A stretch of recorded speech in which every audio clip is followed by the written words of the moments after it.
السلام علیکم ورحمۃ اللہ وبرکاتہ۔ میری بیوی 7 ماہ کی حاملہ تھی اور ہم بہت خوش تھے۔ ایک رات وہ سو رہی تھی تو میں نے دیکھا کہ اس کا پیٹ بالکل فلیٹ ہے، جیسے وہ کبھی حاملہ تھی ہی نہیں۔ میں گھبرا کر اسے جگانے لگا مگر وہ ہل بھی نہیں رہی تھی۔ جب میں نے کمبل ہٹایا تو دیکھا کہ اس کے پیٹ پر ٹانکے لگے ہوئے ہیں اور ساتھ ایک خط پڑا ہے جس میں لکھا تھا کہ تمہارا بچہ ہم لے جا رہے ہیں، کیونکہ یہ بچہ تمہارا نہیں بلکہ میرا نام خرم ہے اور میں ایک ایسے خاندان کا چشم و چراغ ہوں جہاں روایتیں انسانوں کے سانسوں سے زیادہ اہم ہوتی ہیں، جہاں خاندانی وقار کی دیواریں اتنی اونچی ہیں کہ ان کے پیچھے سسکتی ہوئی زندگیوں کی آواز باہر نہیں جا سکتی۔ یہ وہ حویلی ہے جہاں پتھروں کا سینہ تو سلامت رہتا ہے مگر انسانوں کے دل روز ٹوٹتے ہیں۔ میری زندگی بھی اسی خاندانی بھرم کی نظر ہو چکی تھی۔ میری پہلی شادی صدیقہ سے ہوئی تھی جو میری تایا زاد تھی، اور یہ شادی نہیں بلکہ دو خاندانوں کی جائیداد کو یکجا رکھنے کا ایک معاہدہ تھا۔ صدیقہ ایک اچھی عورت تھی مگر اس کے اندر وہ نسوانیت اور وہ جذباتی لگاؤ نہیں تھا جو ایک شوہر اپنی بیوی میں تلاش کرتا ہے۔ وہ اس حویلی کے اصولوں کی طرح سرد اور سخت تھی۔ ہمارے ہاں طلاق کو موت سے بھی بدتر سمجھا جاتا ہے، اس لیے جب شادی کے 5 سال گزرنے کے باوجود ہمارے ہاں اولاد نہیں ہوئی تو حویلی کے در و دیواروں پر منحوس سائے منڈلانے لگے۔ صدیقہ بانجھ تھی اور یہ بات ڈاکٹروں نے بہت پہلے بتا دی تھی، مگر میری ماں جو اس حویلی کی کرتا دھرتا تھی، انہوں نے اس بات کو کبھی تسلیم نہیں کیا۔ ان کے نزدیک یہ خاندان کی بدنامی کا باعث تھا۔ صدیقہ میری بیوی ہونے کے باوجود مجھ سے کوسوں دور تھی۔ ہم ایک کمرے میں رہتے تھے مگر ہمارے درمیان خاموشی کی ایک ایسی دیوار تھی جسے ہم دونوں ہی عبور نہیں کرنا چاہتے تھے۔ میں اولاد کے لیے تڑپ رہا تھا۔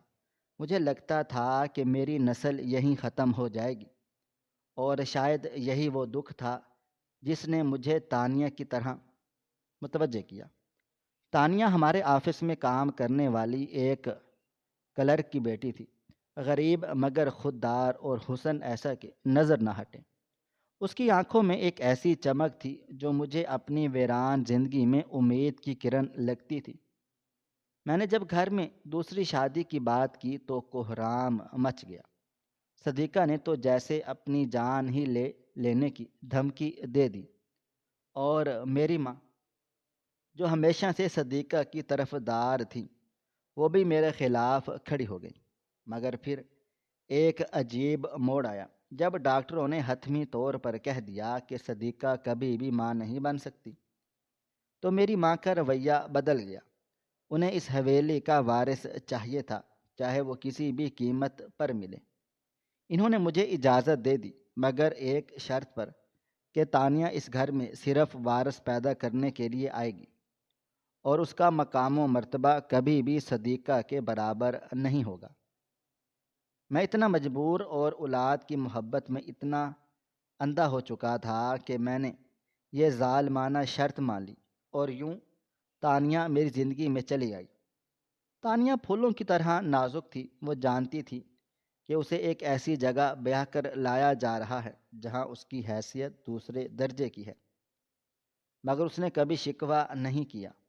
وہ میری محبت میں سب کچھ سہنے کو تیار تھی۔ شادی کے ابتدائی دن تانیہ کے لیے بہت کٹھن تھے۔ صدیقہ کی طنزیہ باتیں اور میری ماں کی سرد مہری اسے ہر وقت دکھتی رہتی تھی، مگر میں کوشش کرتا تھا کہ اسے وہ تمام خوشیاں دوں جس کی وہ حقدار ہے۔ اللہ تعالیٰ نے ہماری سن لی، اور شادی کے کچھ ہی عرصے کے بعد تانیہ امید سے ہوگی۔ وہ دن میری زندگی کا سب سے خوشگوار دن تھا۔ جب تانیہ نے شرماتے ہوئے مجھے یہ خوشخبری سنائی تھی، مجھے لگا جیسے میری بنجر زمیں دنیا میں باہر آ گئی ہو۔ میں نے اس کا ماتھا چوما اور وعدہ کیا کہ اب میں اسے کبھی رونے نہیں دوں گا۔ جب میری ماں کو پتہ چلا کہ تانیہ کے پیٹ میں بیٹا ہے تو ان کا رویہ اچانک سے بدل گیا۔ وہ تانیہ کا بہت خیال رکھنے لگیں، اسے اچھا کھانا دیتی، اس کے آرام کا خیال رکھتی، مگر مجھے ان کی آنکھوں میں ایک عجیب سی چمک دکھائی دیتی تھی جو ممتا کی نہیں بلکہ ملکیت کی تھی۔ وہ تانیہ کے پیٹ کی طرف ایسے دیکھتی جیسے کوئی سوداگر اپنے مال کو دیکھتا ہے۔ تانیہ اکثر مجھ سے کہتی تھی، خرم، مجھے ڈر لگتا ہے، مجھے لگتا ہے کہ بڑی بیگم صاحبہ کو مجھ سے نہیں صرف اس بچے سے پیار ہے۔ میں ہنس کر اس کی بات کو ٹال دیتا اور کہتا کہ تم وہم کر رہی ہو، وہ دادی بننے والی ہیں اس لیے خوش ہیں، مگر کاش میں تانیہ کے اس خوف کو سمجھ پاتا جو اس کی چھٹی حص اسے محسوس کروا رہی تھی۔ وقت گزرتا گیا اور تانیہ کا پیٹ نمایاں ہونے لگا۔ وہ 7 ماہ کی حاملہ تھی اور وہ بچہ ہم دونوں کی جان بن چکا تھا۔ ہم راتوں کو جاگ کر آنے والے بچے کے نام سوچتے، اس کے لیے کپڑے پسند کرتے اور تانیہ اپنی انگلیوں پر دن گنتی کہ کب وہ ننھی جان اس کی گود میں ہوگی۔ صدیقہ اس دوران بالکل خاموش ہو چکی تھی۔ وہ اپنے کمرے سے کم ہی نکلتی تھی اور تانیہ کو دیکھ کر اس کے چہرے پر ایک زہریلی مسکراہٹ آ جاتی تھی جو مجھے اندر تک خوف زدہ کر دیتی تھی۔ 7ویں مہینے کا اختتام قریب تھا۔ تانیہ کا چہرہ حمل کے نور سے تمتما رہا تھا۔ اس رات موسم بہت خراب تھا، باہر تیز آندھی چل رہی تھی اور حویلی کی پرانی کھڑکیاں ہوا کے زوروں سے کھڑکھڑا رہی تھی۔ کھانے کی میز پر میری ماں نے بہت پیار سے تانیہ کو اپنے ہاتھوں سے کھیر کھلائی اور مجھے بھی دی۔ مجھے یاد ہے کہ اس کھیر کا ذائقہ کچھ عجیب سا تھا، شاید بہت زیادہ میٹھی تھی یا اس میں زعفران کی مقدار زیادہ تھی۔ کھانا کھانے کے بعد مجھ پر غنودگی طاری ہونے لگی۔ تانیہ بھی اپنی آنکھیں مسر رہی تھی۔ ہم دونوں اپنے کمرے میں آ گئے۔ تانیہ نے کہا، خرم، آج مجھے بہت عجیب سا لگ رہا ہے، میرا دل گھبرا رہا ہے، جیسے کچھ برا ہونے والا ہے۔ میں نے اسے سینے سے لگایا اور کہا، پاگل مت بنو، یہ صرف تھکاوٹ ہے، سو جاؤ، صبح ٹھب ٹھیک ٹھاک ہو جائے گا۔ وہ میرے بازو پر سر رکھ کر لیٹ گئی اور میں اس کے ابھرے ہوئے پیٹ پر ہاتھ رکھا جہاں میرا بیٹا حرکت کر رہا تھا۔ وہ احساس اتنا خوبصورت تھا کہ میں الفاظ میں بیان نہیں کر سکتا۔ اس کے بعد میری آنکھوں میں نیند کا ایسا نشہ اترا کہ مجھے دنیا و مافیہ کی خبر نہ رہی۔ وہ نیند نہیں تھی بلکہ موت جیسی بے ہوشی تھی جو مجھے گھسیٹ کر اندھیروں میں لے گئی۔ مجھے نہیں معلوم کہ میں کتنی دیر سویا، شاید پہر گزر گئے یا پوری رات بیت گئی، مگر جب میری آنکھ کھلی تو کمرے میں خوفناک حد تک خاموشی تھی۔ باہر طوفان تھم چکا تھا، مگر کمرے کے اندر ایک عجیب سی بو پھیلی ہوئی تھی، جیسے ہسپتال میں ادویات اور خون کی بو ہوتی ہے۔ میرا سر بھاری تھا اور آنکھیں کھولنا محال ہو رہا تھا۔ میں نے کروٹ بدلنے کی کوشش کی تو میرا ہاتھ تانیہ کے جسم سے جا ٹکرایا۔ وہ برف کی طرح ٹھنڈی تھی۔ ایک لمحے کے لیے تو مجھے لگا کہ شاید سردی کی وجہ سے ایسا ہے۔ میں نے نیم خوابدہ میں حالت میں اسے اپنی طرف کھینچنے کی کوشش کی تاکہ اسے گرمائش دے سکوں، مگر اس کا جسم بے جان سا محسوس ہوا، جیسے کوئی بھاری بوجھ بستر پر پڑا ہو۔ میری چھٹی حص نے خطرے کی گھنٹی بجا دی۔ میں نے ہڑبڑا کر آنکھیں کھولیں۔ کمرے میں 0 پاور کا بلب جل رہا تھا جس کی مدھم روشنی میں مجھے تانیہ کا چہرہ نظر آ گیا۔ اس کا رنگ ہلدی کی طرح زرد ہو چکا تھا اور آنکھیں بند تھیں۔ میں نے گھبرا کر اسے پکارا، تانیہ، تانیہ اٹھو، مگر اس نے کوئی جواب نہ دیا۔ میرا دل زور زور سے دھڑکنے لگا۔ میں نے اپنا ہاتھ اس کی نبض پر رکھا مگر وہاں کوئی حرکت نہیں تھی۔ میرا دل جیسے دماغ سن سا ہو گیا۔ میں نے پاگلوں کی طرح اس کا کندھا ہلایا، تانیہ، خدا کے لیے آنکھیں کھولو، مذاق مت کرو، مگر وہ ساکت تھی۔ تبھی میری نظر اس کے پیٹ پر پڑی اور میرے حلق سے ایک ایسی چیخ نکلی جس نے حویلی کے در و دیوار ہلا دیے۔ وہ پیٹ جو کل رات تک ابھرا ہوا تھا، جہاں میرا 7 ماہ کا بچہ پل رہا تھا، وہ اب بالکل فلیٹ ہو چکا تھا۔ مجھے وہاں کچھ بھی نہیں تھا ہی نہیں، وہاں سے میرا بچہ غائب تھا۔ میں نے کانپتے ہاتھوں سے اس کے اوپر سے کمبل ہٹایا اور جو منظر میں نے دیکھا اس نے میری روح تک کو فنا کر دیا۔ تانیہ کے پیٹ پر پٹی بندھی ہوئی تھی جس پر تازہ خون کے دھبے تھے۔ یہ کوئی معمولی زخم نہیں تھا، بلکہ ایسا لگتا تھا جیسے کسی نے بے دردی سے اس کا پیٹ چاک کر کے اندر سے زندگی نوچ لی ہو۔ میں صدمے سے پاگل ہو گیا۔ مجھے سمجھ نہیں آ رہا تھا کہ یہ خواب ہے یا حقیقت۔ میں نے تانیہ کے سینے پر سر رکھ کر دھاڑے مار مار کر رونا شروع کر دیا۔ میرا بچہ کہاں ہے؟ تانیہ کو کیا ہوا ہے؟ کون ہے یہاں؟ میری آواز سن کر باہر قدموں کی آہٹ سنائی دی، مگر اندر کوئی بھی نہیں آیا۔ مجھے لگا کہ میں کسی ڈراؤنے خواب میں قید ہوں۔ میں نے دوبارہ تانیہ کے چہرے کو دیکھا۔ وہ پرسکون تھی، جیسے اسے اب کسی درد کا احساس نہ ہو، مگر اس کا پیٹ وہ خالی تھا۔ میں نے وحشت کے عالم میں ادھر ادھر دیکھا۔ شاید بچہ بستر پر ہو، شاید وہ پیدا ہو گیا ہوں، مگر وہاں صرف خون آلود کپڑے تھے اور سرجیکل کاٹن کے ٹکڑے پڑے تھے۔ وہاں ایک کاغذ کا ٹکڑا تھا جو تانیہ کے تکیے کے پاس رکھا تھا۔ میں نے لرزتے ہاتھوں سے اسے اٹھایا، مگر میری آنکھوں کے سامنے اندھیرا چھا رہا تھا۔ میرے پیروں تلے سے زمین نکل گئی تھی۔ میری بیوی مردہ حالت میں میرے سامنے پڑی تھی، اور میرا بچہ جس کے ہم نے ہزاروں خواب دیکھ رکھے تھے وہ اس کے وجود سے غائب تھا۔ یہ کیسا ظلم تھا، یہ کیسا قہر تھا۔ میں نے اپنی پوری طاقت جمع کر کے چیخ ماری، امی، صدیقہ کوئی ہے؟ مگر حویلی کی دیواروں نے میری آواز واپس میری طرف اچھال دی، جیسے وہ بھی اس سازش میں شامل ہوں گی۔ مجھے یاد آیا کہ کل رات تانیہ نے کہا تھا کہ اسے ڈر لگ رہا ہے۔ کاش میں نے اس کی بات سنی ہوتی، کاش میں نہ سویا ہوتا۔ میں نے تانیہ کے ٹھنڈے ہاتھوں کو اپنے چہرے پر لگایا اور زاروں قطار رونے لگا۔ مجھے نہیں معلوم تھا کہ میرا بیٹا زندہ ہے یا مر گیا، مگر مجھے یہ یقین ہو گیا تھا کہ میری دنیا اجڑ چکی ہے۔ تانیہ کے پیٹ پر لگے وہ بھدے ٹانکے مجھے منہ چڑھا رہے تھے، جیسے کہہ رہے ہوں کہ تم ایک ناکام اور شوہر ہو اور باپ ہو جو اپنی امانت کی حفاظت نہ کر سکا۔ میں نے بیڈ سے نیچے اترنے کی کوشش کی، مگر ٹانگوں نے ساتھ نہیں دیا اور میں وہیں قالین پر گر گیا۔ میری آنکھوں کے سامنے تانیہ کا وہ مسکراتا چہرہ گھوم گیا جب اس نے کہا تھا کہ خرم، یہ بچہ ہماری محبت کی نشانی ہے، مگر اب وہ نشانی چھین لی گئی تھی اور وہ محبت ہمیشہ ہمیشہ کے لیے خاموش ہو گئی تھی۔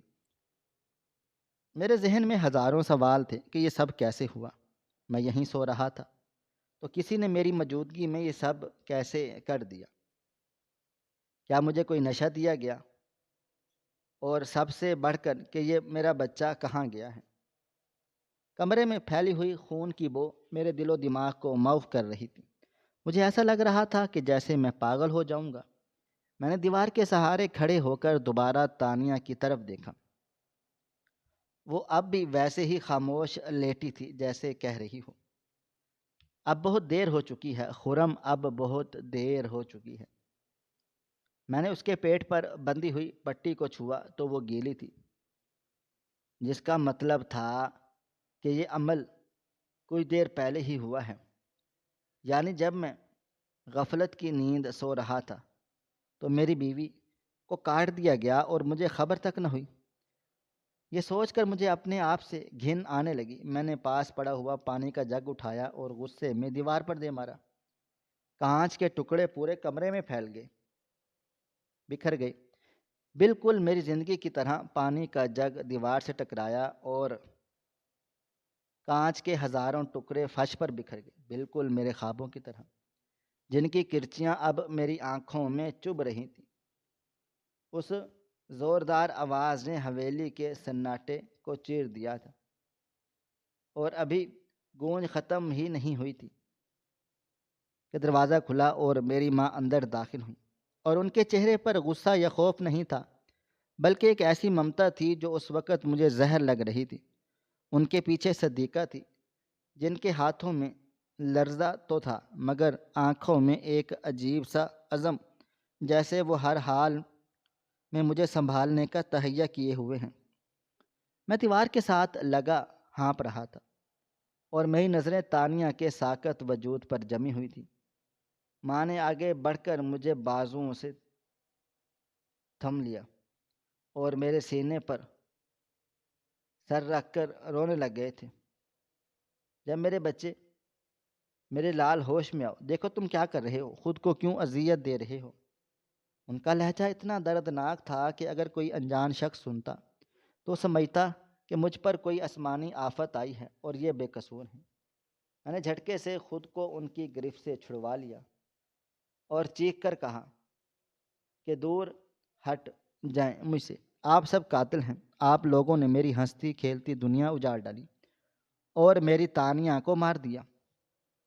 ماں نے میرے گالوں کو اپنے ہاتھوں میں لیا اور میری آنکھوں میں آنکھیں ڈال کر بولی، خرم، خدا کا واسطہ ہے ہوش کرو۔ تانیہ کی موت کا ہمیں بھی اتنا ہی دکھ ہے جتنا تمہیں ہے، مگر یہ اللہ کی رضا تھی۔ ڈاکٹروں نے پوری کوشش کی تھی بیٹا، مگر جس کا وقت لکھا ہو اسے کوئی بھی ٹال نہیں سکتا۔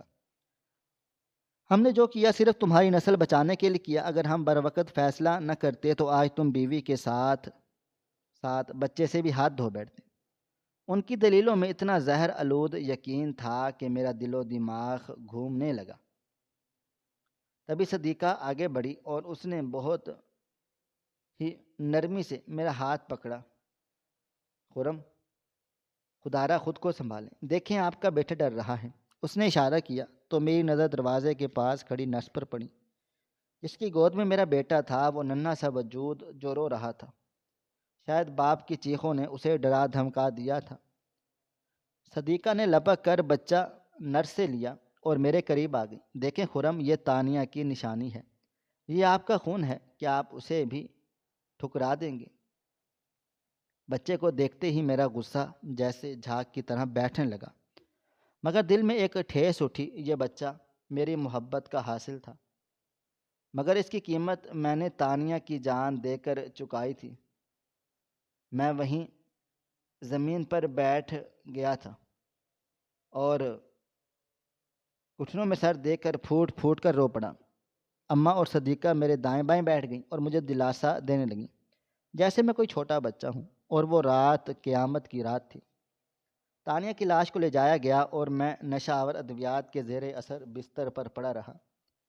سب کچھ دھندلا دھندلا دیکھتا رہا۔ مجھے یاد ہے کہ فجر کے وقت جب اسے دفنایا جا رہا تھا تو میں حویلی کی کھڑکی سے دیکھ رہا تھا، مگر میں چیخنا چاہتا تھا، چلانا چاہتا تھا، روکنا بھی چاہتا تھا، مگر میرا جسم میرا ساتھ نہیں دے رہا تھا۔ وہ لوگ میری تانیہ کو مجھ سے چھین کر لے گئے اور میں بس دیکھتا رہ گیا۔ اس کے بعد کے دن اور راتیں میری زندگی کا سیاہ ترین باب بن گئے۔ میں نے خود کو کیمرے میں بند کر لیا، وہی کمرہ جہاں تانیہ کی سانسیں ٹوٹی تھیں۔ مجھے وہاں تانیہ کی خوشبو آتی تھی۔ مجھے لگتا تھا کہ ابھی وہ باتھ روم سے نکلے گی اور مسکرا کر کہے گی، خرم چائے پی لی۔ مگر پھر حقیقت کا بھوت میرے سامنے آ کھڑا ہوتا۔ ماں اور صدیقہ نے مجھے تنہا نہیں چھوڑا تھا۔ ان کا رویہ حیران کن تک بدل گیا۔ باتوں کا کوئی جواب نہ تھا، بس خالی نظروں سے دیواروں کو گھورتا رہتا یا احمد کو دیکھتا رہتا، جو اب دن بدن بڑا ہوتا جا رہا تھا۔ وہ مجھ پر گیا تھا، مگر اس کی آنکھیں تانیہ کے جیسی تھیں۔ جب وہ مجھے دیکھ کر مسکراتا تو میرا کلیجہ منہ کو آتا تھا۔ مجھے اس معصوم پر پیار بھی آتا اور ترس بھی۔ اسے اپنی ماں کا دودھ نصیب نہیں ہوا، بلکہ وہ ڈبے کے دودھ اور صدیقہ کی گود میں پل رہا ہے۔ صدیقہ واقعی بدل گئی تھی، یا شاید اس نے مجھے جیتنے کے لیے یہ روپ دھارا تھا۔ وہ احمد کا خیال ایسے رکھتی تھی جیسے اس کو اپنا سگا بیٹا ہو، اور وہ راتوں کو جاگتی ہو، اسے فیڈر پلاتی، اس کے ڈائپر بدلتی، اور اگر بچہ ذرا سا بھی روتا تو تڑپ اٹھتی۔ میں دیکھتا تھا کہ وہ اکثر بچوں سے باتیں کرتی، میرا شہزادہ، میرا بیٹا بڑا ہو کر بابا کا سہارا بنے گا۔ یہ منظر میرے لیے دوہرا عذاب تھا۔ ایک طرف مجھے خوشی تھی کہ میرے بچے کو ماں کا پیار مل رہا ہے، مگر دوسری طرف یہ جلن مجھے اندر سے کھا جاتی تھی کہ یہ حق تانیہ کا تھا جو صدیقہ نے چھین لیا ہے۔ میں اکثر صدیقہ کو نفرت سے دیکھتا اور کہتا، یہ ڈرامہ بند کرو صدیقہ، تم کبھی بھی تانیہ کی جگہ نہیں لے سکتے۔ تو وہ آگے سے ناراض نہیں ہوتی تھی، بلکہ اس کی آنکھوں میں آنسو آ جاتے تھے، اور وہ سر جھکا کر کہتی تھی کہ میں جانتی ہوں خرم میں تانیہ جیسی خوبصورتی نہیں، اور نہ ہی آپ مجھ سے محبت کرتے ہیں، مگر میں آپ کی بیوی ہوں اور یہ بچہ میرے شوہر کا ہے۔ میں اس کی خدمت کر کے ہی اپنی دنیا اور آخرت سنبھال لوں گی۔ آپ مجھے گالیاں دیں، ماریں، پیٹیں، مگر میں آپ کو اور احمد کو چھوڑ کر کبھی بھی کہیں نہیں جاؤں گی۔ اس کے یہ الفاظ اور اس کا یہ آئزانہ رویہ میرے غصے کو ٹھنڈا کر دیتا، اور میں بس بے بس سا ہو جاتا۔ وہ مجھے اپنے احساس جرم میں جکڑ رہی تھی، یہ ان کی نفسیاتی چال تھی۔ وہ مجھے مار نہیں رہی تھی، بلکہ اپنی محبت اور خدمت کے بوجھ تلے دبا رہی تھی۔ میں نے باہر جانا چھوڑ دیا، داڑھی بڑھ گئی تھی، کپڑے میلے رہتے تھے، اور میں سارا دن کمرے میں سگریٹ کے دھوئیں میں گمسم رہتا۔ گھر والے مجھے دیکھ کر آہیں بھرتے، مگر کوئی مجھے روکتا نہیں تھا۔ وہ سمجھتے تھے کہ زخم تازہ ہے، بھر جائے گا۔ ماں نے حویلی کے تمام ملازمین کو حکم دے دیا تھا کہ صاحب کی کسی بات کا برا نہیں ماننا، وہ جو بھی کہیں سن لیں۔ میں ان کے لیے ایک بیمار بچہ بن گیا تھا جسے وہ اپنی محبت سے ٹھیک کرنے کی کوشش کر رہی تھی، مگر میرے اندر کا لاوا ٹھنڈا نہیں ہو رہا تھا۔ مجھے وہ رات نہیں بھولتی جب مجھے ٹانکے نہیں بھولتے۔ مجھے یقین تھا کہ تانیہ کو مارا گیا ہے، مگر میرے پاس کوئی ثبوت نہیں تھا، اور میرا دل و دماغ اب بھی میرا ساتھ نہیں دے رہا تھا۔ کبھی کبھی مجھے لگتا کہ شاید اماں ٹھیک کہتی ہیں، شاید ہی کہ میں ہی وہم کا شکار ہوں جو واقع ہی تانیہ کی بیمار تھی۔ مگر پھر تانیہ کے وہ ڈری سہمی باتیں یاد آتی، خرم مجھے ان سے ڈر لگتا ہے۔ یہ کشمکش مجھے پاگل کر رہی تھی۔ 6 ماہ اس طرح گزر گئے۔ احمد اب گھٹنوں کے بل چلنے لگا تھا، بابا بابا کرنے لگا تھا۔ اس کی توتلی زبان میرے مردہ دل میں زندگی کی رمق پیدا کرتی تھی۔ ایک رات میں بہت بے چین تھا، نیند آنکھوں سے کوسوں دور تھی۔ میں اٹھ کر ٹیرس پر آ گیا، وہاں سے مجھے صدیقہ کے کمرے کی کھڑکی نظر آتی تھی۔ پردہ ہٹا اور میں نے دیکھا کہ صدیقہ مصلے پر بیٹھی رو رو کر دعا مانگ رہی تھی، یا اللہ میرے سر کے تاج کو سکون دے، ان کے دل سے تانیہ کا غم نکال دے۔ میں اپنی جان دے دوں گی مگر خرم کو کچھ نہیں ہونے دوں گی۔ اس کی یہ حالت دیکھ کر میں سوچ میں پڑ گیا کہ کیا کوئی اتنی اداکاری کر سکتا ہے؟ کیا واقعی اسے مجھ سے اتنی محبت ہے، یا پھر یہ پچھتاوا ہے؟ اس رات میں نے خود کو شیشے میں دیکھا، میرا عکس بہت خوفناک تھا۔ الجھے ہوئے بال، سرخ آنکھیں اور ہڈیوں کا ڈھانچہ۔ میں نے خود سے سوال کیا، خرم تم کیا کر رہے ہو؟ تم اس طرح گھٹ گھٹ کر مر جاؤ گے، اور تمہارا بیٹا انہی لوگوں کے رحم و کرم پر پھر رہے گا جنہوں نے ان کی ماں کو کھایا۔ اگر تم کمزور پڑ گئے تو تانیہ کو انصاف کون لے کر دے گا؟ اس لمحے میرے اندر کچھ ٹوٹا اور پھر کچھ جڑا۔ مجھے احساس ہوا کہ ماتم کا وقت گزر چکا۔ اگر مجھے حقیقت جاننی ہے اور اگر مجھے اس گھر میں اپنی حکمرانی واپس لانی ہے تو مجھے وہ خرم بننا پڑے گا جو یہ لوگ چاہتے ہیں۔ مجھے اپنے جذبات کو ماسک پہنانا ہوگا، مجھے سانپ بننا ہوگا، اور خاموشی سے رینگتا ہوا اور وقت پر آنے پر ڈستا ہے۔ میں نے فیصلہ کر لیا کہ اب میں مزید کوئی تماشا نہیں بنوں گا، اور میں ان کے کھیل میں شامل ہو کر ہی ان کو مات دوں گا۔ اگلی صبح کا سورج نکلا تو وہ ایک نئے خرم کا طلوع تھا۔ میں غسل خانے چلا گیا، شیو بنائی اور بالوں کو سنوارا، اور الماری سے بہترین اپنا سوٹ نکال کر پہنا۔ جب میں تیار ہو کر آنے لگا تو مجھے اپنے آنکھوں میں وہ پرانی چمک نظر نہیں آئی، بلکہ ایک سرد مہری تھی جو اب میرا ہتھیار تھی۔ میں کمرے سے باہر نکلا اور سیدھا ڈائننگ ہال میں چلا گیا، جہاں ماں اور صدیقہ ناشتہ کر رہے تھے۔ مجھے دیکھ کر ان کے ہاتھ رک گئے اور منہ کھلے کا کھلا رہ گیا، جیسے انہوں نے کوئی بھوت دیکھ لیا ہو۔ ماں کی آنکھوں میں خوشی کے آنسو تھے۔ وہ کرسی سے اٹھی اور میری طرف بڑھیں۔ خرم، میرے بچے، آج تم، ان کی آواز رند گئی۔ میں نے مسکرا کر ان کے ہاتھ چومے اور بہت پرسکون لہجے میں کہا، امی جان، میں نے بہت سوچا اور مجھے احساس ہوا کہ میں نے آپ لوگوں کو بہت دکھ دیا ہے۔ میں ماضی میں جی رہا تھا اور اپنے حال کو خراب کر رہا تھا۔ آپ ٹھیک کہتی ہیں، جو چلا گیا وہ واپس نہیں آ سکتا، مگر جو پاس ہے اس کی قدر کرنی چاہیے۔ ماں نے مجھے گلے سے لگا لیا اور ان کا جسم ہچکیوں سے لرزنے لگا۔ شکر ہے خدایا، شکر ہے تجھے عقل آ گئی۔ میں ڈر گئی تھی کہ کہیں میں اپنا بیٹا نہ کھو دوں۔ میں نے کن اکھیوں سے صدیقہ کو دیکھا، جو حیرت اور خوشی کی ملی جلی کیفیت میں مجھے دیکھ رہی تھی۔ میں اس کے پاس چلا گیا اور اس کے سر پر ہاتھ رکھا۔ صدیقہ، میں تمہارا بھی شکر گزار ہوں۔ تم نے ان مشکل دنوں میں میرا اور احمد کا بہت ساتھ دیا۔ میں شاید تمہاری محبت کا حق ادا نہ کر سکوں گا، مگر میری کوشش کروں گا کہ ایک اچھا شوہر اور باپ بن سکوں۔ صدیقہ کی آنکھوں سے آنسو بہہ نکلے۔ اس نے میرے ہاتھ پکڑ لیے اور چومنے لگ گئی تھی۔ خرم، آپ نے مجھے اپنا بنا لیا نا، میرے لیے یہی جنت ہے اور مجھے کچھ بھی نہیں چاہیے۔ اس دن کے بعد گھر کا نقشہ بدل گیا۔ میں نے گھر کی باغ دوڑ سنبھال لی، آفس میں جانے لگا اور شام کو جلدی گھر آتا، احمد کو گود میں اٹھاتا، اسے کھلونے لا کر دیتا اور گھنٹوں میں اس کے ساتھ ماں اور صدیقہ کو دیکھ کر پھولیں نہ سماتی۔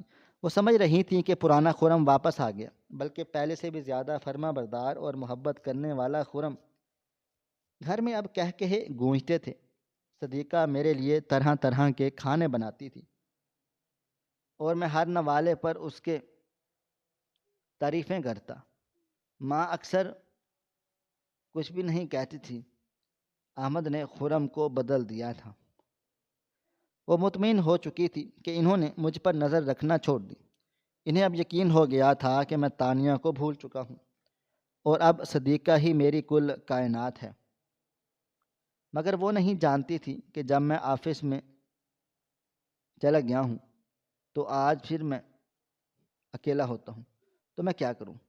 جب رات کو میں نے صدیقہ کے ساتھ سوتا ہوں تو میری آنکھیں کھلی رہتی ہیں۔ میں اپنی محبت کا ناٹک اتنی مہارت سے کر رہا تھا کہ مجھے خود پر حیرت ہوتی تھی۔ میں آہستہ آہستہ ان کا اعتماد جیت لیا تھا۔ میں نے ماں کو قائل کر لیا کہ اب وہ آرام کریں اور جائیداد کے تمام معاملات اور میرے حوالے کر دیں۔ امی جان، آپ اب کیوں تھکتی ہیں؟ میں ہوں نا آپ کا وارث، آپ کا بیٹا۔ ماں نے خوشی خوشی سائن کر دی۔ انہیں کیا معلوم تھا کہ وہ اپنی طاقت میرے حوالے کر رہی ہیں۔ اس دوران میں نے خفیہ طور پر تانیہ کے معاملے کی چھان بین شروع کر دی تھی۔ میں جانتا تھا کہ براہ راست سوال کرنے سے وہ چوکنی ہو جائیں گی، اس لیے میں نے خاموشی سے کڑیاں ملانا شروع کر دیں۔ میں نے سب سے پہلے اس ڈاکٹر کا سراغ لگانے کی کوشش کی جو اس رات موجود تھا، مگر مجھے پتہ چلا کہ وہ فیملی ڈاکٹر اچانک ملک چھوڑ کر چلا گیا ہے۔ یہ شک کو یقین میں بدلنے کے لیے کافی تھا، لیکن مجھے ٹھوس ثبوت چاہیے تھا، ایسا ثبوت جو عدالت میں نہیں تو کم از کم میری ماں کے سامنے ان کا جرم ثابت کر سکے۔ میں اکثر بہانے سے ماں کے کمرے میں جاتا اور پرانی فائلیں ٹٹولتا۔ ایک دن جب میں اسٹور روم میں تانیہ کا سامان جو انہوں نے چھپا دیا تھا دیکھ رہا تھا تو مجھے اس کے کپڑوں کی تہوں میں ایک چھپی ہوئی سلپ ملی۔ یہ ایک لیبارٹری کی رپورٹ تھی جو شادی کے فوراً بعد کی تھی۔ اس رپورٹ میں کچھ ایسا لکھا تھا جو میڈیکل کی زبان میں تھا، مگر میں سمجھ گیا تھا کہ معاملہ کچھ اور ہے۔ تانیہ بالکل ٹھیک ٹھاک ہے، صحت مند تھی، اور پھر اس کی موت پیچیدگیوں کی وجہ سے کیسے ہوئی؟ میرا شک اب اس خط کی طرف چلا گیا جو میں نے اس منحوس رات تانیہ کے پاس دیکھا تھا، مگر وہ غائب ہو چکا تھا۔ مجھے یقین تھا کہ وہ خط ماں یا صدیقہ کے پاس موجود ہے، کیونکہ وہ اس رات سب سے پہلے کمرے میں آئی تھی۔ میں نے اپنے رویے میں مزید مٹھاس بھر دی تھی۔ میں صدیقہ کو شاپنگ پر لے کر چلا جاتا تھا، اسے تحفے تحائف دیتا تاکہ وہ مجھ پر اندھا اعتماد کرے اور اپنی زبان کھول دے۔ اور پھر ایک رات جب ہم لوگ دونوں باتیں کر رہے تھے اور صدیقہ کافی خوشگوار موڈ میں تھی، میں نے باتوں باتوں میں کہا، صدیقہ تم نے واقعی بہت قربانی دی ہے۔ کبھی کبھی سوچتا ہوں کہ اگر تانیہ زندہ ہوتی تو شاید ہمارے گھر میں اتنا سکون نہ ہوتا۔ شاید امی ٹھیک ہی کہتی ہیں۔ صدیقہ نے فوراً میرے ہاتھ پر ہاتھ رکھا اور جذباتی ہو کر بولی، خرم آپ نہیں جانتے کہ امی نے کتنے پاپڑ بیلے ہیں اس دن کو دیکھنے کے لیے۔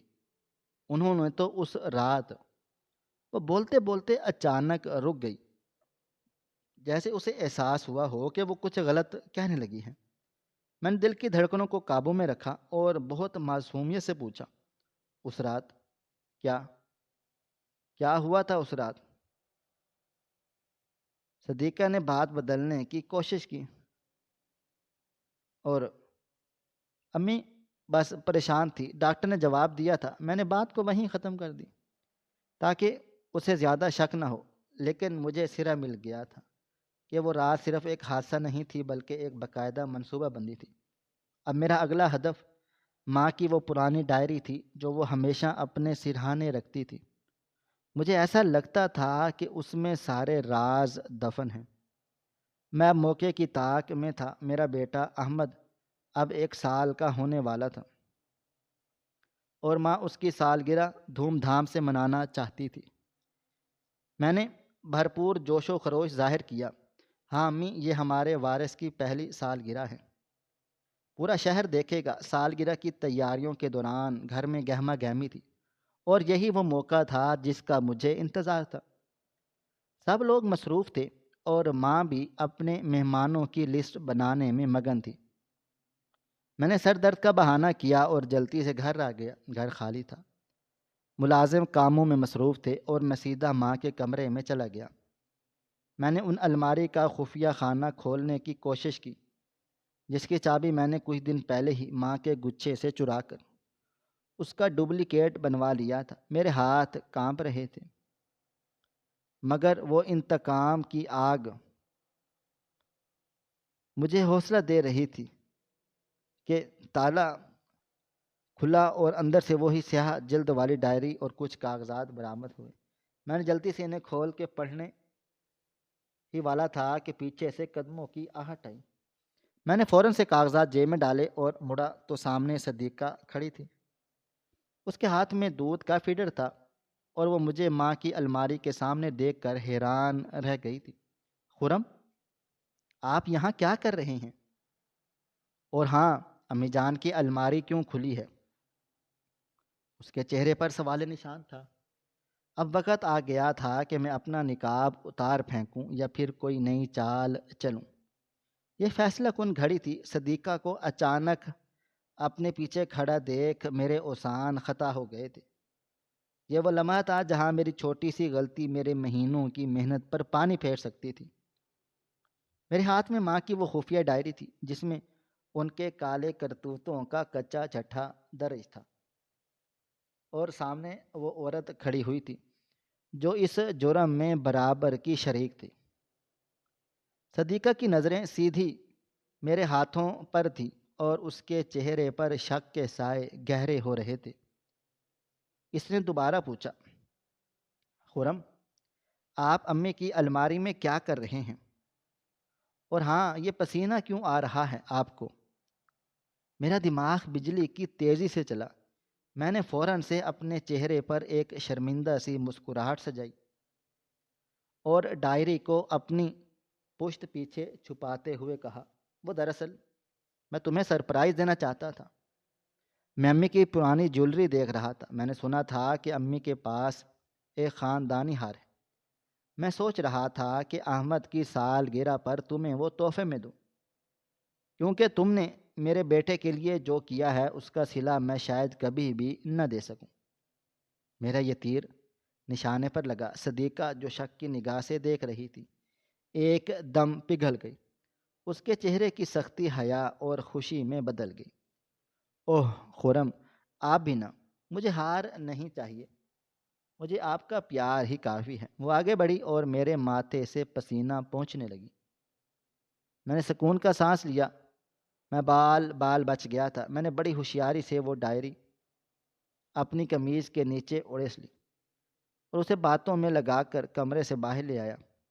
اس رات جب سب سو گئے تو میں باتھ روم میں جا کر اس ڈائری کو پڑھا۔ اس میں جو کچھ لکھا تھا وہ میری روح کو تڑپانے کے لیے کافی تھا۔ اس میں ماں نے صاف صاف لکھا تھا کہ آج ڈاکٹر زیدی سے بات ہو گئی ہے، 7 تاریخ کو آپریشن ہوگا۔ تانیہ کو راستے سے ہٹانا ضروری ہے، ورنہ خرم کبھی بھی مکمل طور پر ہمارا نہیں ہوگا۔ وہ 7 تاریخ وہی منحوس رات تھی جس میں گہری نیند میں سو رہا تھا۔ یعنی یہ کوئی ایمرجنسی نہیں تھی بلکہ پہلے سے طے شدہ قتل تھا۔ میرے پاس اب ایک تحریری ثبوت تھا، مگر میں اسے پولیس کے پاس لے جا کر تماشا نہیں بنانا چاہتا تھا۔ مجھے عدالتوں کے چکر نہیں لگانے تھے، مجھے ان کو وہ سزا دینی تھی جو یہ ساری عمر یاد رکھیں گے کہ مجھے سے ان کا غرور چھینا تھا۔ ان کا غرور یہ تھا کہ یہ حویلی، یہ جائیداد اور یہ وارث۔ اگلے چند ہفتوں میں میں نے اپنی اداکاری کو عروجوں پر پہنچا دیا۔ میں نے ماں کے سامنے ایک ڈرامہ رچا دیا۔ میں نے بہت پریشانی کے عالم میں ان سے کہا، امی، مجھے کاروبار میں کچھ قانونی مسائل کا سامنا ہے۔ مجھے ڈر ہے اگر مخالفین نے کیس کر دیا تو ہماری جائیداد ضبط ہو سکتی ہے۔ میں چاہتا ہوں کہ ہم ساری جائیداد اس حویلی اور فیکٹری کو قانونی طور پر احمد کے نام کر دیں، اور چونکہ وہ بالغ ہے تو اس کا سرپرست ہے، مجھے بنا دیں۔ اس طرح ہماری دولت محفوظ رہے گی اور کوئی بھی اس کی طرف آنکھ اٹھا کر بھی نہیں دیکھ سکے گا۔ ماں جو پوتے کی محبت میں اندھی ہو چکی تھی اور مجھ پر اندھا اعتماد کرتی تھی، فوراً سے مان گئی۔ تم ٹھیک کہتی ہو، خرم ہمیں اپنے وارث کا مستقبل محفوظ کرنا چاہتا تھا۔ انہوں نے اسی وقت وکیل کو بلایا اور بنا پڑھے ان تمام کاغذات پر دستخط کر دیے جو میں نے تیار کروائے تھے۔ صدیقہ بھی بہت زیادہ خوش تھی۔ اس کے بیٹے، جسے وہ اپنا سمجھتی تھی، کہ نام سب کچھ ہو رہا ہے۔ انہیں خبر ہی نہیں تھی کہ وہ اپنے پیروں پر خود کلہاڑی مار رہی ہے۔ کاغذات پر دستخط ہوتے ہی اس حویلی کا، ان کی دولت کا اور اس بچے کا واحد قانونی مالک میں بن چکا تھا۔ اب میں کسی کا محتاج نہیں تھا بلکہ وہ میری محتاج تھی۔ احمد کی پہلی سالگرہ کا دن آ گیا۔ پوری حویلی کو دلہن کی طرح سجایا گیا تھا۔ شہر کے تمام معززین مدعو تھے۔ صدیقہ نے بہت قیمتی لباس پہنا ہوا تھا اور وہ احمد کو گود میں لیے ہر طرف فخر سے گھوم رہی تھی۔ ماں بھی مہمانوں سے مبارکبادیں وصول کر رہی تھی۔ میں دور کھڑا یہ سب تماشا دیکھ رہا تھا اور دل ہی دل میں ہنس رہا تھا کہ ہنس لو جتنا ہنسنا ہے، ہنس لو، یہ تمہاری خوشیوں کی آخری رات ہے۔ کیک کاٹا گیا، تالیاں بجی، تصویریں بنی۔ صدیقہ نے مائک پر آ کر کہا، آج میں بہت خوش ہوں۔ اللہ تعالیٰ نے مجھے احمد جیسا بیٹا اور خرم جیسا شوہر دیا ہے، اور یہ میری مکمل فیملی ہے۔ لوگ اس کی قسمت پر رشک کرنے لگے اور اپنی مٹھیوں کو بھیج رہا تھا کہ کس طرح سے اس عورت نے میری تانیہ کی جگہ ہتھیا لی۔ رات گئے، جب مہمان سب چلے گئے اور حویلی میں خاموشی چھا گئی تو میں نے اپنا آخری وار کرنے کا فیصلہ کیا۔ صبح کو سورج نکلنے والا تھا۔ میں نے اپنا اور احمد کا ضروری سامان پہلے ہی گاڑی میں رکھوا دیا تھا۔ میں حال میں آ کر صوفے پر بیٹھ گیا اور اونچی آواز میں ملازم کو بلا کر چائے کا حکم دیا۔ میری آواز میں وہ فرما برداری نہیں تھی بلکہ ایک حاکمانہ گونج تھی۔ آواز سن کر اماں اور صدیقہ ہڑ بڑھا کر کمروں سے نکلی۔ کیا ہوا خرم؟ خیریت تو ہے، صبح صبح کیوں شور مچا رہے ہو؟ ماں نے گھبرا کر پوچھا۔ میں نے بہت اطمینان سے چائے کا گھونٹ بھرا اور ان کی طرف دیکھے بغیر کہا، بیٹھ جائیں، مجھے آپ دونوں سے کچھ ضروری بات کرنی ہے۔ اور میرا لہجہ اتنا سرد تھا کہ وہ دونوں سہم گئی۔ صدیقہ میرے قریب آئی۔ خرم، آپ کا لہجہ؟ میں نے ہاتھ کے اشارے سے اسے روکا۔ بیٹھ جاؤ۔ میری آواز میں اتنی تیزی تھی کہ وہ فوراً سے بیٹھ گئی۔ میں نے جیب سے وہ ڈائری نکالی اور میز پر ان کے سامنے پھینک دی۔ ڈائری دیکھتے ہی ماں کا چہرہ فک ہو گیا۔ ان کے ہاتھ کانپنے لگے۔ یہ تمہیں کہاں سے ملی؟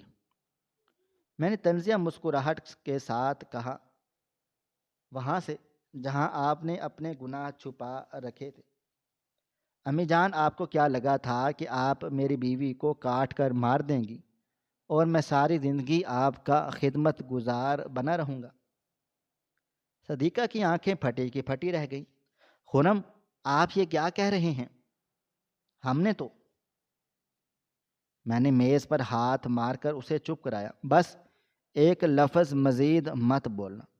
صدیقہ، تم نے ممتا کا جو ڈرامہ رچایا تھا وہ ختم ہو چکا ہے۔ میں سب جانتا ہوں۔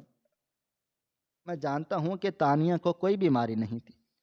میں جانتا ہوں کہ 7 تاریخ کا آپریشن پہلے سے طے شدہ تھا۔ میں جانتا ہوں کہ تم دونوں نے مل کر میری تانیہ کا خون کیا ہے۔ کمرے میں موت کا سا سناٹا چھا گیا۔ ماں رونے لگی۔ نہیں بیٹا، تم غلط سمجھ رہے ہو۔ ہم نے جو بھی کیا تمہارے لیے کیا۔ میں ہنسا، ایک زہریلی ہنسی۔ میرے لیے یا اپنی انا کے لیے؟ آپ کو وارث چاہیے تھا نا، مل گیا وارث، مگر اب یہ وارث آپ کے پاس نہیں رہے گا۔ یہ سنتے ہی صدیقہ تڑپ اٹھی۔ نہیں خرم، احمد میرا بیٹا ہے، میں نے اسے پالا پوسا ہے، آپ اسے مجھ سے نہیں چھین سکتے۔ وہ میرے قدموں میں گر گئی۔ مجھے مار لیں، مجھے گھر سے نکال دیں، مگر میرے بچے کو مجھ سے دور نہ کریں۔ میں نے نفرت سے اپنا پاؤں پیچھے کیا۔ یہ تمہارا بچہ نہیں ہے صدیقہ، یہ تانیہ کا بچہ ہے، وہی تانیہ جسے تم نے راستے کا کانٹا سمجھ کر ہٹا دیا تھا۔ آج مکافات عمل کا دن ہے۔ تم نے ایک ماں سے اس کا بچہ چھینا تھا اور آج تم سے تمہارا نام نہاد بچہ چھینا جا رہا ہے۔ میں نے وہ تمام قانونی کاغذات ان کے سامنے لہرائے۔ اور رہی بات اس حویلی کی، تو اب اس کا مالک احمد ہے، اور احمد جب تک رہے گا اس حویلی میں رہیں، میرا احسان سمجھ کر، کیونکہ میں اور احمد ہمیشہ کے لیے جا رہے ہیں یہاں سے، اور زندگی میں کبھی بھی آپ دونوں کو ہماری شکل دیکھنا نصیب نہیں ہوگی۔ ماں کو جیسے دل کا دورہ پڑ گیا، وہ سینے پر ہاتھ رکھ کر صوفے پر گر گئی۔ خرم، تم اپنی ماں کے ساتھ ایسا کرو گے؟ میں نے کوئی ہمدردی محسوس نہیں کی۔ میرا دل پتھر کا ہو چکا تھا۔ آپ نے بھی میری بیوی کے ساتھ یہی سب کچھ کیا تھا۔ امی، اسے اس دنیا سے ہی نکال دیا۔ میں نے تو پھر بھی آپ کو زندہ چھوڑا ہے تاکہ آپ لوگ ہر پل مر سکیں۔ اس خالی حویلی کی ویرانی آپ کو بتائے گی کہ کسی کا گھر اجاڑنے کا انجام کیا ہوتا ہے۔ میں اٹھ کھڑا ہوا اور اندر کمرے سے احمد کو اٹھا لیا جو ابھی نیند میں تھا۔ صدیقہ پاگلوں کی طرح میری طرف لپکی تھی، مگر میں نے اسے دھکا دے دیا اور دور رہو میرے بیٹے سے، اس پر تمہارا منحوس سایہ بھی نہیں پڑھنا چاہیے۔ میں احمد کو لے کر دروازے کی طرف بڑھا۔ پیچھے صدیقہ کی چیخیں اور ماں کی سسکیاں گونج رہی تھیں۔ وہ منتیں کر رہی تھیں، واسطے دے رہی تھیں، مگر میں نے مڑ کر نہیں دیکھا۔